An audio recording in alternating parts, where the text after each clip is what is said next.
शास्त्रों में बताया गया है कि सत्यनारायण व्रत कथा का पाठ करने से व्यक्ति को 1000 यज्ञ करने के बराबर पुण्य फल की प्राप्ति होती है। सत्यनारायण भगवान व्रत कथा में भगवान विष्णु के सत्य स्वरूप के बारे में बताया गया है। इस व्रत का पाठ करने से घर में सुख शांति का वास होता है और भगवान विष्णु की कृपा बनी रहती। आइए सुनते हैं श्री सत्यनारायण पूजा व्रत कथा। पहला अध्याय। एक समय की बात है, नैमिषारण्यम तीर्थ में शौनक आदि 88,000 ऋषियों ने श्री सूत जी से पूछा, हे प्रभु, इस कलयुग में वेद विद्या रहित मनुष्य को प्रभु भक्ति किस प्रकार मिल सकती है तथा उनका उद्धार कैसे होगा। हे मुनि श्रेष्ठ, कोई ऐसा तप बताइए जिससे थोड़े समय में ही पुण्य मिले और मनवांछित फल भी मिल जाए। इस प्रकार की कथा सुनने की हम इच्छा रखते हैं। सर्व शास्त्रों के ज्ञाता सूत जी बोले, हे वैष्णवों, मैं पूज्य आप सभी ने प्राणियों के हित की बात पूछी है, इसीलिए मैं एक ऐसे श्रेष्ठ व्रत को आप लोगों को बताऊंगा जिससे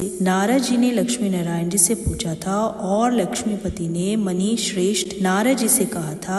आप सब इसे ध्यान से सुनिए। एक समय की बात है, योगीराज नारद जी दूसरों के हित की इच्छा के लिए अनेकों लोकों में घूमते हुए मृत्यु लोक में आ पहुंचे, जहाँ उन्होंने अनेक योनियों में जन्मे प्राय सभी मनुष्यों को अपने कर्मों द्वारा अनेक दुखों से पीड़ित देखा। उनका दुख देख नारद जी सोचने लगे कि कैसा यत्न किया जाए कि जिसके करने से निश्चित रूप से मानव के दुखों का अंत हो जाए। इसी विचार का मनन करते हुए वह विष्णु लोक में गए। वह वहाँ देवों के ईश नारायण की स्तुति करने लगे, जिनके हाथों में शंख चक्र गदा और पद थे, गले में वरमाला पहने हुए थे। स्तुति करते हुए नारद जी बोले, हे भगवान, आप अत्यंत शक्ति से संपन्न हैं, मन तथा वाणी भी आपको नहीं पा सकती। आपका आदि मध्य और अंत नहीं है। निर्गुण स्वरूप सृष्टि के कारण भक्तों के दुख को दूर करने वाले हैं। आपको मेरा नमस्कार है। नारद जी की स्तुति सुन विष्णु बोले, हे श्रेष्ठ, आपके मन में क्या बात है? आप किस काम के लिए पधारे हैं? निसंकोच कहो।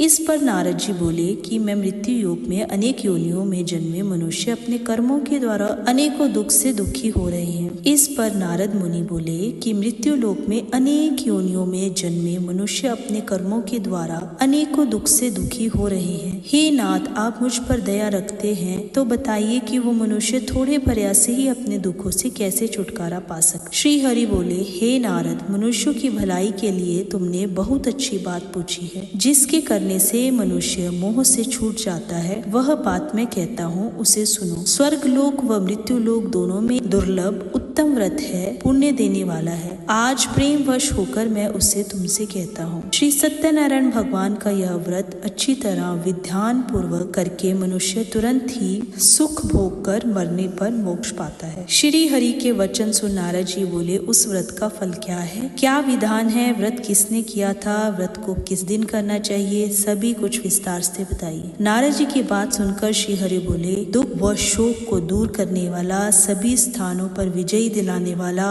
मानव को भक्ति व श्रद्धा के साथ शाम को श्री सत्यनारायण की पूजा धर्म परायण होकर ब्राह्मणों व बंधुओं के साथ करनी चाहिए। भक्ति भाव से ही नैवेद्य केले का फल, घी, दूध और गेहूं का आटा सवाया ले। गेहूं के स्थान पर साठी का आटा, शक्कर तथा गुड़ लेकर सभी भक्षण योग्य पदार्थों को मिलाकर भगवान का भोग लगाएं। ब्राह्मणों सहित बंधु बांधवों को भोजन करवाएं। उसके बाद स्वयं भोजन करें। भजन कीर्तन के साथ भगवान की भक्ति में लीन हो जाएं। इस तरह से सत्यनारायण भगवान का यह व्रत मनुष्य की सारी इच्छाएं निश्चित रूप से पूरी हुई। इस कलिकाल अर्थात कल युग में मृत्यु लोक में मोक्ष का यही एक सरल उपाय है। बोलिए श्री सत्यनारायण भगवान की जय।